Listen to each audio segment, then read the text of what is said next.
we got to drop down to double digits on your big board to get to the second run of quarterbacks after Trevor Lawrence at number 1 and Zach Wilson, who we expect to go number 2. You have at number 7 on the big board. We get to Mac Jones at 11, Justin Fields at 12. Let's start here. What do you like about Mac Jones slightly better than Fields? Well, for Mac Jones, clearly the most impressive thing about him is his body compared to Justin Fields. I mean, Mac Jones looks like he's a 40-year-old guy dropping his kids off at soccer practice. He doesn't look like he's taking football seriously. But if you can get past the physical appearance, Mac Jones, for me, and when I've talked to teams, this is what they say. They can't believe how smart he is. Like, yeah, he's football smart for a guy coming out of college, but they feel like he is 5, 6, 7 years into his NFL career, that type of smart. He rarely makes mistakes. The ball comes out of his hands to the right player on time, consistently.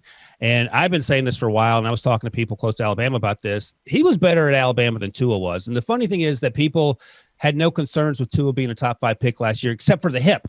But when you compare these guys in terms of their physical skills, they're pretty similar, Mac Jones and Tua Tagovailoa. Neither has a strong arm. Neither is a runner. They both ran in the 4.7s. Mac did it at his pro day. Tua did it earlier in his Alabama career before the injury.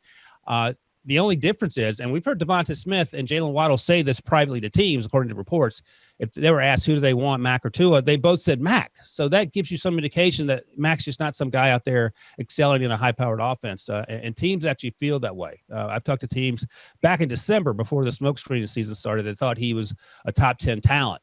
And here we are. We'll see exactly what happens. So that's what I like about Mac. The decision-making, the pre-snap understanding what he needs to do. Justin Fields, I like everything about Justin Fields. The athleticism, the arm strength, that he makes a lot of great decisions in the pocket. And if you're on social media, you have to be in two camps, Team Mac or Team Justin. And I'm not. I'm on team. Both these guys are going to be really good. I feel like just do it in different ways. But here's what I've been saying about Justin Fields for a while now. In his second year, Trevor Lawrence struggled to begin his sophomore season, if you guys remember that. The first 4 or 5 games, he looked like bad. And we were like, okay, this guy, he's not as great as we thought he was. He got himself together, had a strong finish to his sophomore season, had a great junior season. Justin Fields had a great rookie campaign, if you will, first year in Ohio State in 2019.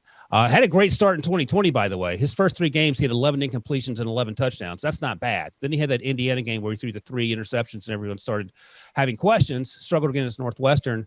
The rest of the games were pretty much spot on, lights out. And I felt like if Justin Fields had come back one more year, not that he should have, but if he had done it for the sake of argument, we'd be talking about him the same way we talk about Trevor Lawrence, in that we're not saying anything. He's going to be a really good player. I just think he needs time to grow into that role, just like every other young quarterback does, including Mac Jones. So that's why I have them so close together.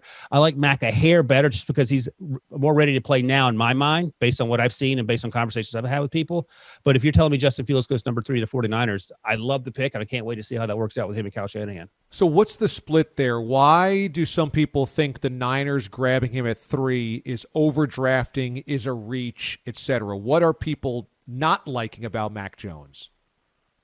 Honestly, DA, it's the way he looks. Like, it's the physical, it's the pot belly, and I think that's the beginning and the end of the conversation, because this is the other thought experiment I've been doing with people when I talk to them. You take Mac Jones's head and you put it on Tua's body, and no one cares, because then he looks like a football player in 2021, excuse me.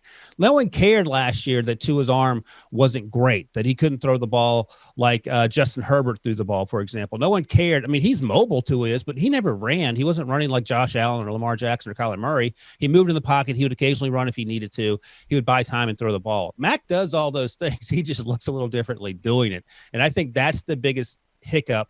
Also not helping, and this, again, is sort of weird. We didn't have this conversation last year. Justin Fields is really good, and Justin Fields does all those things that these young quarterbacks are doing in today's NFL. But no one had that conversation with Tua versus Justin Herbert, in part, and this is no fault of Tua's. Justin Herbert struggled on and off for his final 2 years at Oregon, and then he flipped the switch once he got to LA, and it was just lights out great.